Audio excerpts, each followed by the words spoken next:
Hey everybody, and welcome back to another episode of the Speak Plainly podcast, where we speak plainly about things that matter.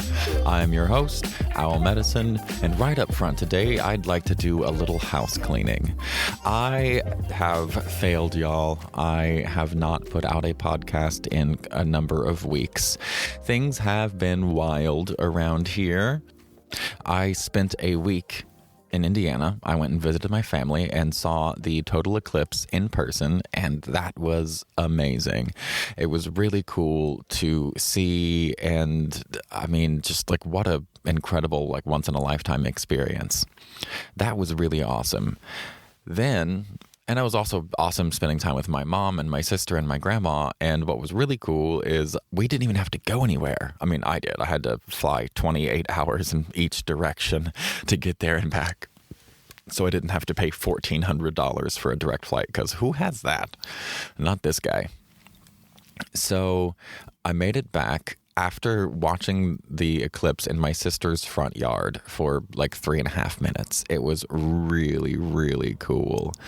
And I was back for, I think, less than 48, maybe 72 hours. And one of my closest friends in the world, one of my bestest friends in the world, lost her spouse. She found him dead.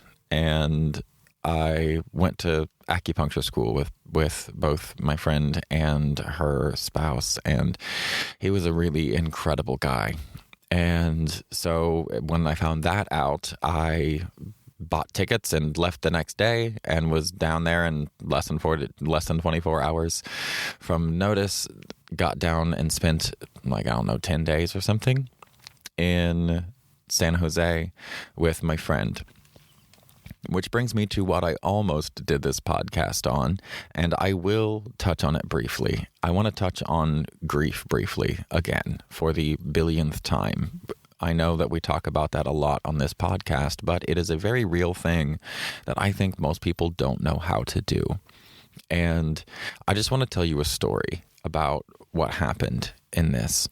So my friend Tony who passed, and Tony was just an impressive human being. And I choose those words very purposefully because he was impressive as a human. More than anything else, he wasn't impressive as a writer or anything else besides just being the best human, man. He was incredible. And everybody he met, he lit up the room. You know, he was such a wonderful, giving, goofy, goony ass motherfucker. And we all miss him. We're going to continue to miss him. But my friend, her mother is Taiwanese and flew in all the way from Taiwan. And she had just been back for 5 months or something, and left and was only back for a couple of weeks, and then heard about Tony's passing and immediately turned around and flew back. What was so cool about this for me, coming from the West, is she's Taiwanese, and she's old school Taiwanese, and they have culture that's different. And I don't mean they have a culture that is different. I mean they have a culture, period. That's different, period. Because we don't have any culture in the Western, white, imperialized, colonized world. We destroyed it all outside of destruction. Destruction and acquisition is pretty much all that we have as a form of culture. But they have more. And this is the point. I'll get to it quickly.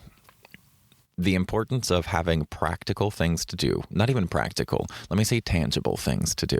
The importance of having physical, tangible things to do to help you move through and process big emotions, especially grief, especially, my God, the grief of losing a spouse. I've lost a brother, I've lost friends, I've lost people close to me, but I've never lost the person closest to me. I lost Key, who was the being that was closest to me, and it was earth-shattering. I can't even imagine what that's like. But in Taiwan, they have their own heaven and hell, and the heaven was really cool because the Taiwanese or Chinese heaven is they have everything that we have here on Earth except in black and white, and you have these really cool ceremonies. We had a beautiful ceremony out at the beach where we burned exactly at 7 days from his passing, where we burned stuff that was his. That way the smoke could carry it to heaven, and then he could have it in heaven.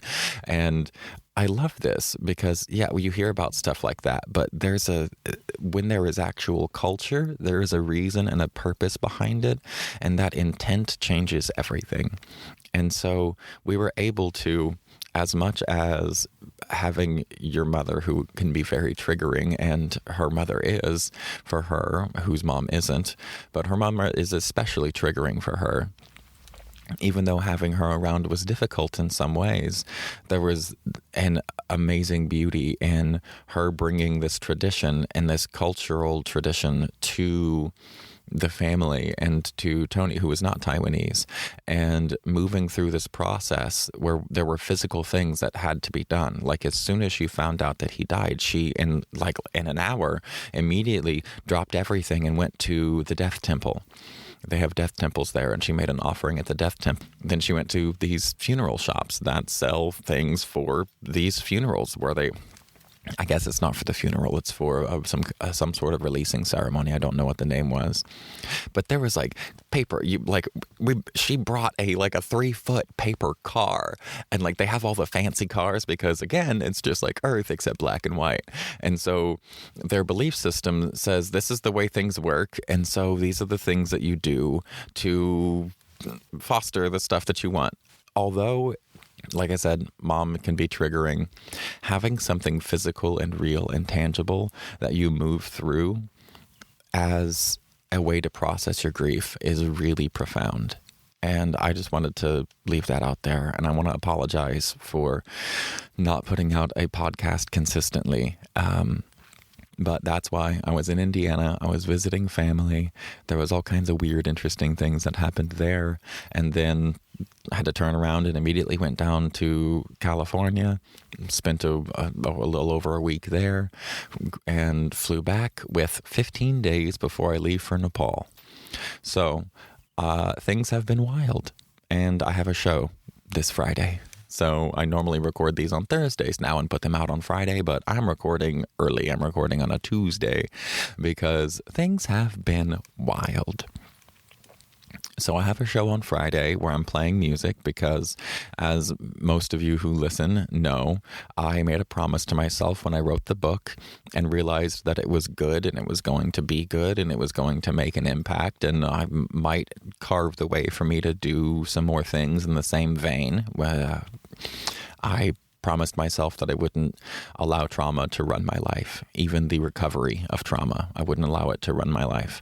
And so I decided I would play music like I'd always wanted to, but I had a bunch of trauma around. So I started playing shows, and this is my last one before I leave for a very long trip. I'm doing Nepal and then Ladakh in the northern part of India, up on the beautiful plateau. And then I am doing Taiwan, and then I'm really, really stuck on trying to find this textile shop that I visited when I was in Japan, and it's right there. It's $100 to fly to Japan. So I'm thinking I'll probably fly to Japan too before I hit Thailand, and then I'll fly back from Thailand, and I'll be back come the end of July. So that's my layout.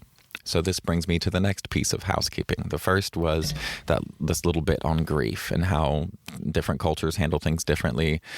but each of them have physical practices, tangible practices that help us move through grief. And finding one of those, just pick one. Like in the West, it would be much easier for us to get things inherited, but most of what we inherit is oppression and repression. We're either oppressing other people or we're repressing something, and that's kind of it. So find a grief ritual that works for you, and maybe have it in the back of your head when something comes around. So that's point number one. Point number two is I'm about to be gone for a really long time, which means this is the last podcast, most likely, that I'm going to be doing in this form for the next couple of months. So if you do want to hear the same kind of stuff, I have decided that I'm not going to just stop doing the podcast. I'm just going to do it a little bit differently. And I recently have moved all of these episodes onto YouTube. If you didn't know that, now you do. They're all on YouTube. There's no video to go along with them because I'm lazy and I don't want to like become presentable to do these things. It's too much work. Which actually brings me to the original topic of the podcast, but we'll get there. It's about me being lazy. But I will be posting everything on YouTube. So, and I will be putting a lot of little short videos and stuff on Instagram. So you can follow me on Instagram, OwlCMedicine. I have other pages, but they're like focused on weird things. So just follow me on OwlCMedicine on Instagram. I probably should do a TikTok and all that. Book Talk and all this stuff is supposed to be great, but again, I'm lazy. So follow me on Instagram because that's probably the only place I'm going to be posting everything. And then I will be posting more podcast-y stuff on YouTube, but it will be with a video.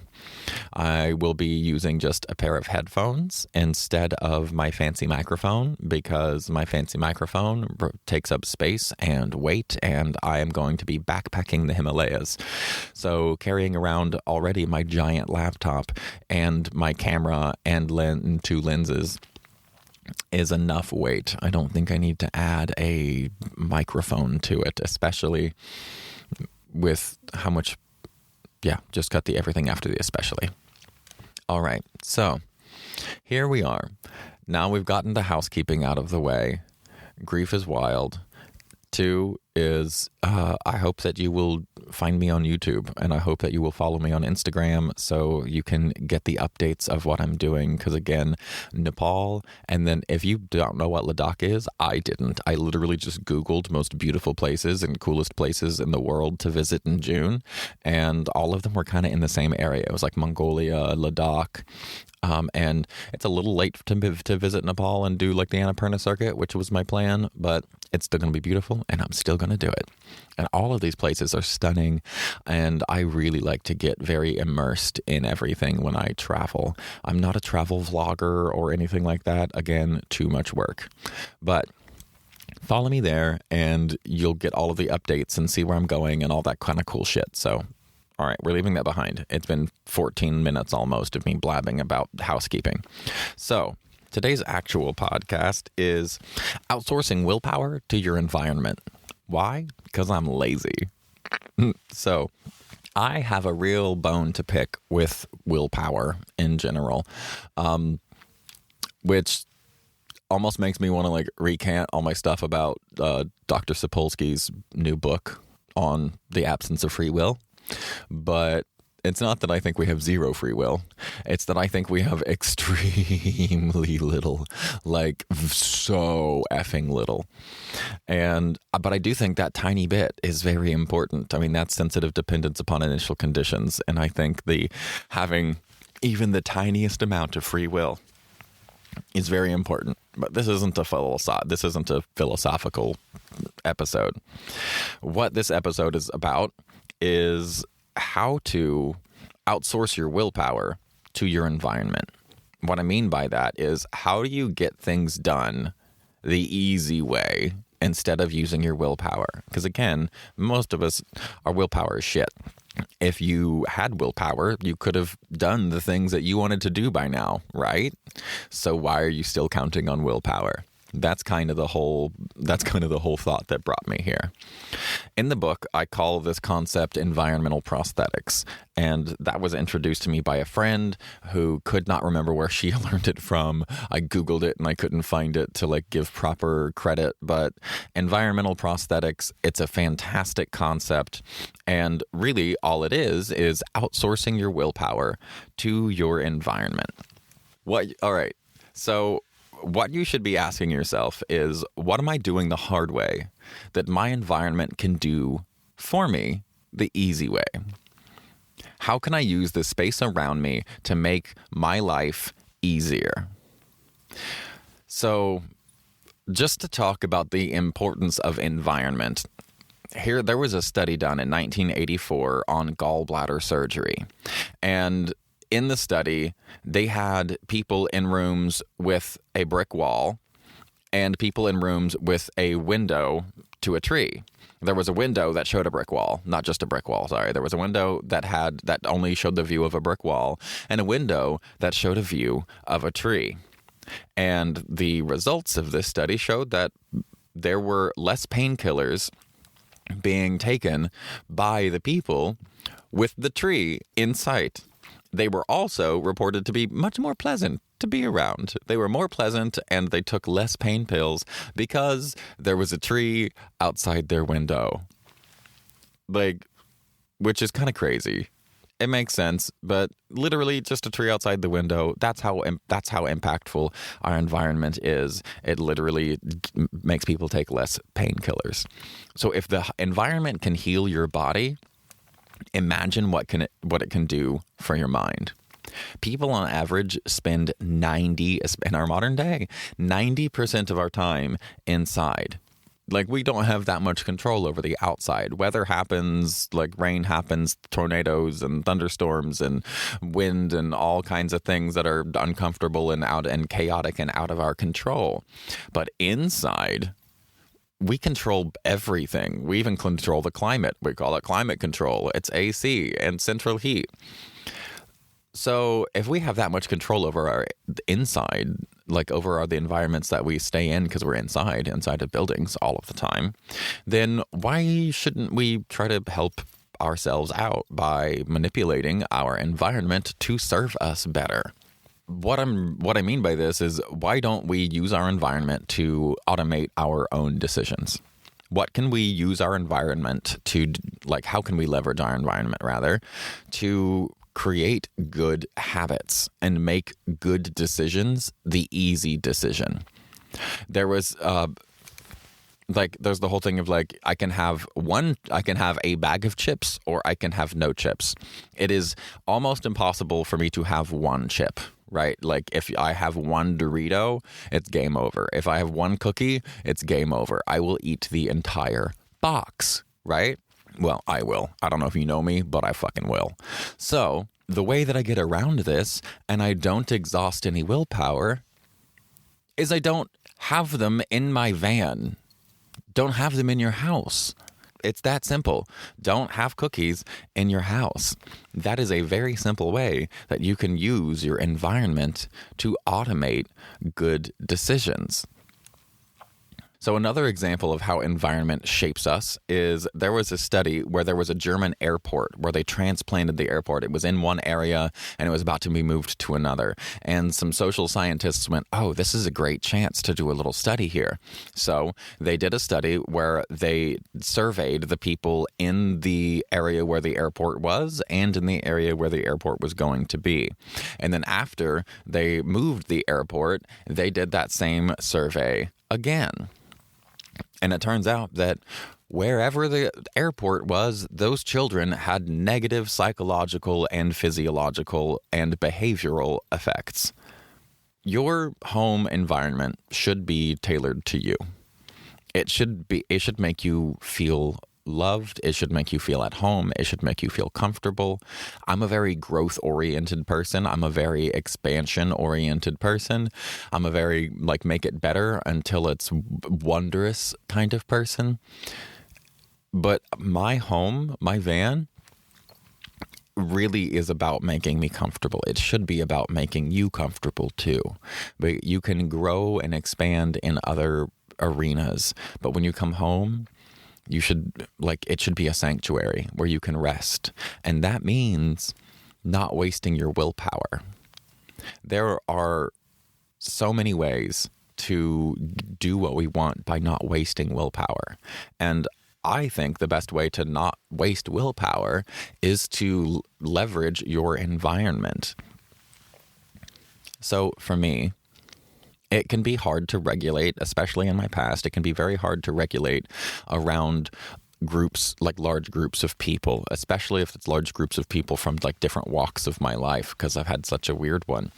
And I'm not really sure how to integrate people. Now I don't care quite as much, but early on, my van was really, really important because I needed to be able to recluse and go hide in my van and be comfortable and have it be my sanctuary. And my van acted as a environmental prosthetic. Because rather than being overwhelmed and freaking out, I could just come to my van and chill, calm down, and go back at it. And things worked really well for me. Another way that you can outsource your willpower to your environment is any habit that you have that you want to get rid of. The usual way is I got to stop drinking. Actually, just yesterday, I was on the phone with a great buddy of mine. I love him to death, and he's a sad sack right now. Broke up with his girlfriend, and we were talking about how much it sucks and that sort of thing. And I asked what he was doing, or I was like, "What do you do when you feel sad and you go get a beer?" He was like, "Well, I drink it." And I'm like, "Well, of course you fucking drink it. Do you do anything else?" And he was like, "Nope, I just drank it." I was like, cool. So instead of just drinking your beer, because you've been trying to quit, but there's you're back with your ex. That's the way you put it. He was like, "I'm back with my ex," and he held up a hurricane. If you don't know what that is, and if you don't know what that is, Google it or don't, whatever. But he held up his little hurry and was like, "Back with my ex." I'm like, okay, cool. But you don't want to be. That was what he told me earlier. And of course, I don't give a fuck. I'm not judging. Do your thing, boo. But he was like, I'm back with my ex and I keep trying to quit drinking and I can't bring myself to. And I was like, well, then stop trying to quit drinking. Try crowding it out. That's the best way.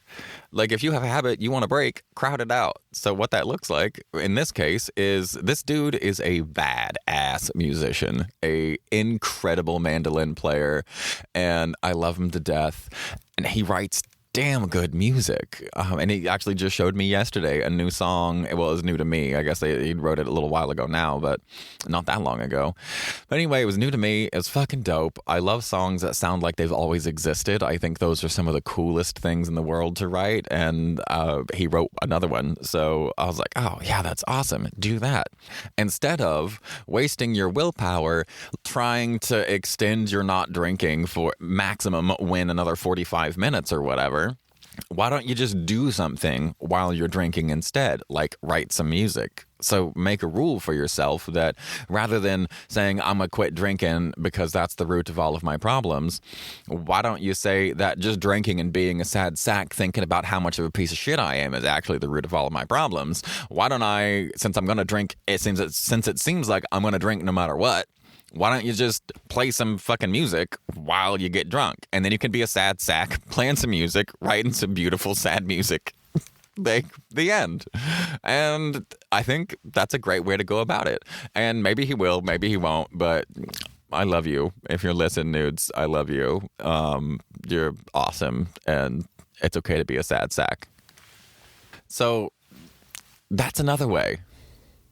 That's another way to get rid of wasting your willpower, because I really think willpower is a giant pile of horseshit.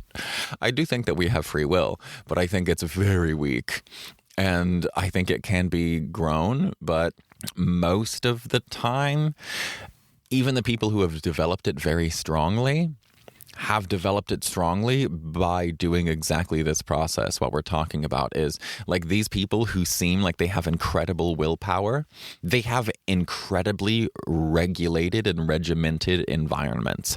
That's how they maintain willpower. You see those people who measure everything that they eat, they go to the gym like for 2 hours a day, they're super onto it, they eat super clean and healthy, they're and doing all the right things. You go to their house and everything is spotless. They've got to have everything in order and everything has to be just so. You know why? Because they don't have any fucking willpower.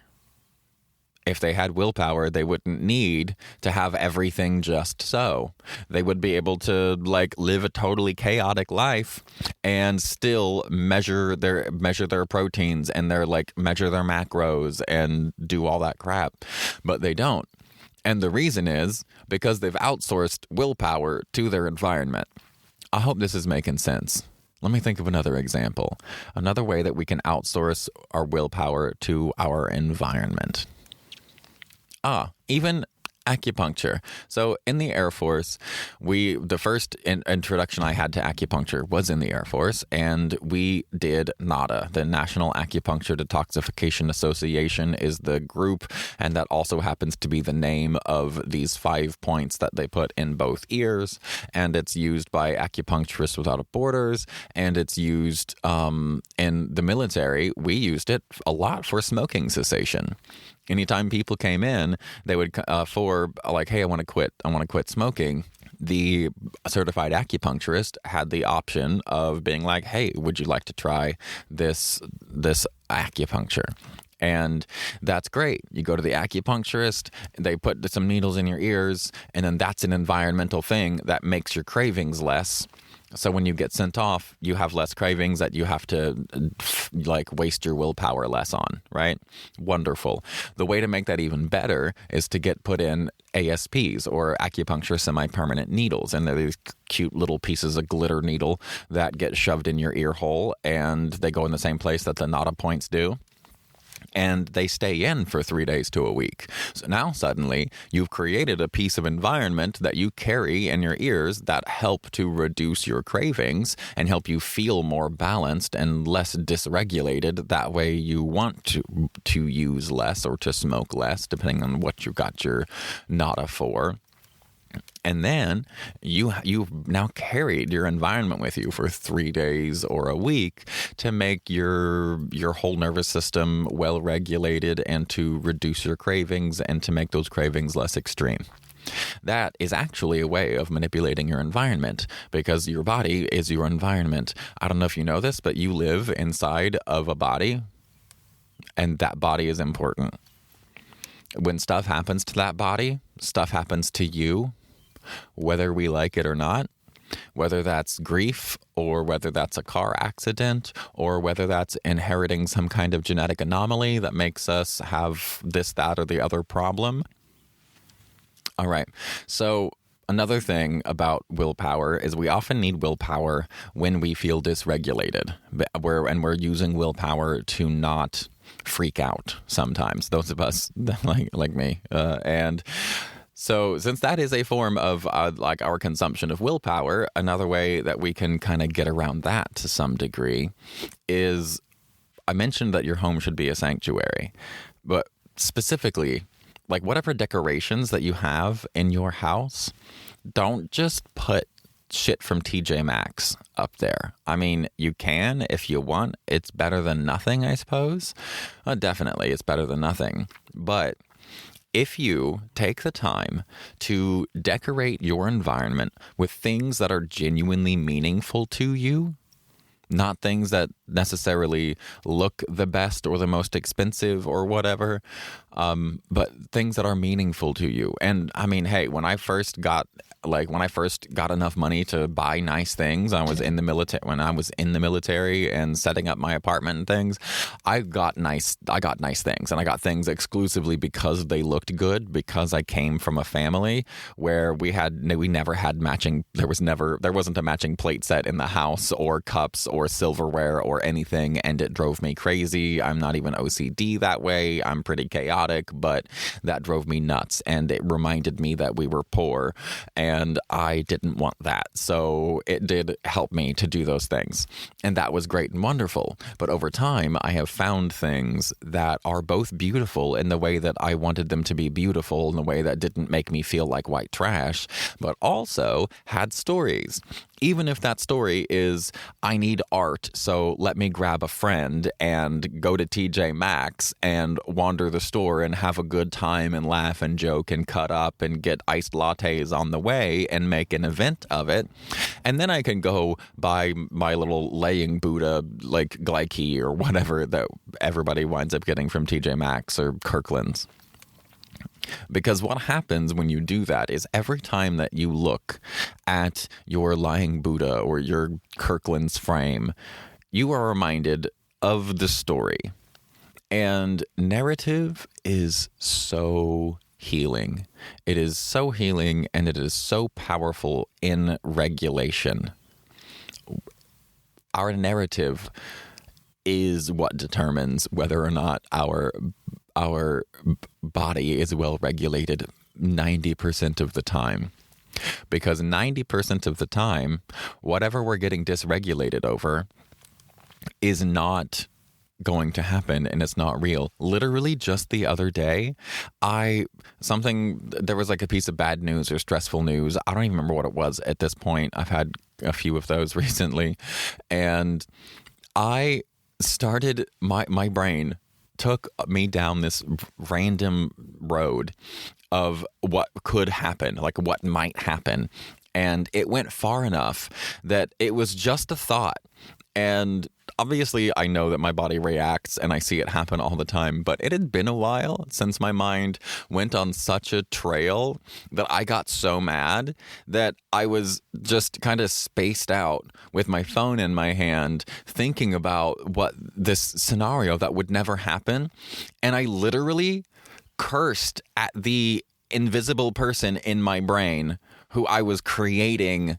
Like, out loud, not like, oh, fuck them in my head. No, like out loud. I started going off about, and I only got a few words out before I realized how insane I was. But I literally made up this whole story to where I wound up so mad at somebody in my head who didn't exist over a scenario that would probably never happen that I out loud was like, fuck this bitch, or whatever it is I said. I can't even remember now. But I immediately laughed. I immediately was like, oh my God, girl, get your shit together. It was insane. And that's the power of narrative. And so to combat moments like that, I think it's great, speaking of your house being a sanctuary, to have things around your environment that remind you of a beautiful story because that beautiful story can be regulating or a story can be dysregulating. And like right in front of me, I have the most beautiful Coach bag that was ever made. I got it from the Coach outlet, of course, because I'm a broke bitch. And it was a waste of like money in my head and all of that. But I was messaging Michael about it, and I loved this bag, and I'd seen it at multiple places, and I was like, it's stunning and it's super duper cheap because it's Christmas.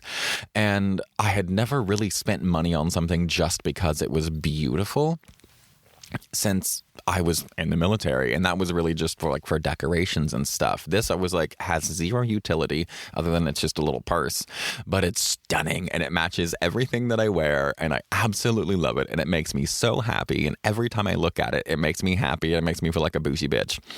And I got it at the same place that I went and got my matching bag with my sister. So every time I look at this thing, I think of being in Indiana with my sister, and I feel warm and loved, and I laugh, and I remember that time, and I think about hanging out with her and her husband and how much fun we have. And it reminds me of the ease of that relationship with me and my sister and her husband. They're wonderful. And this little thing reminds me of that narrative, and that narrative is soothing. And when I am soothed and well-regulated, I don't have to waste willpower. And that's what this whole podcast today is about, is how to not waste willpower. So a few other tips for not wasting willpower. So solving environmental problems should be like a top priority for you because it allows you to save your willpower and you can use it for things that really matter. But what that means by solving environmental problems first is things in your environment that cause you frustration should be the first thing to go because they've actually done studies on what's more important, chasing happiness or removing annoyances.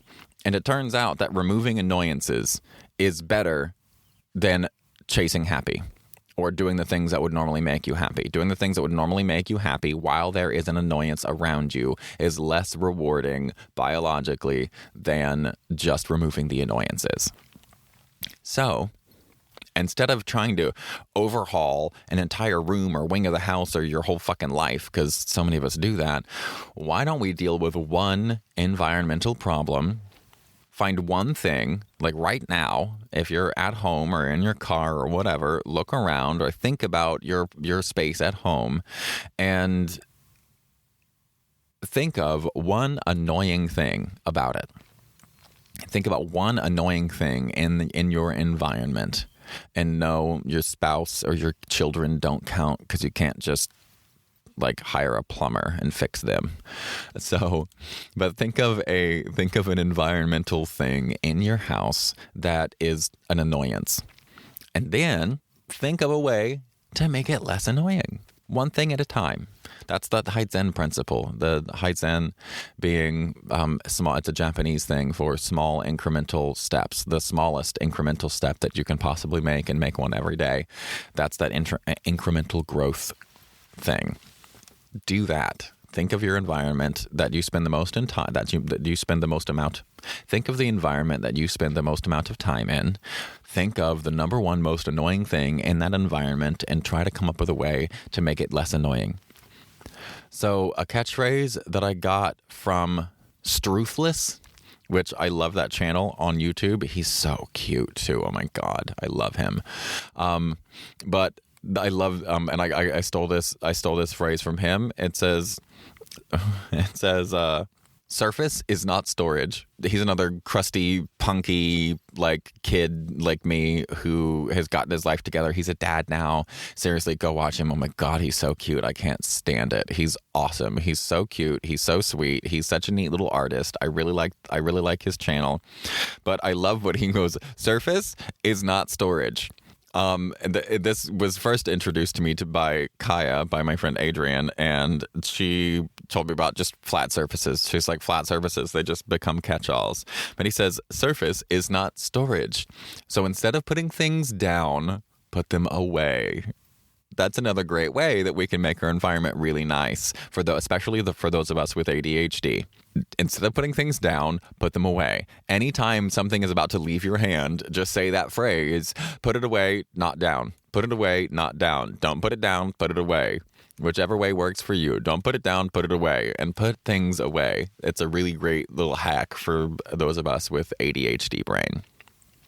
I don't know if you know this, but I quit drinking many years ago.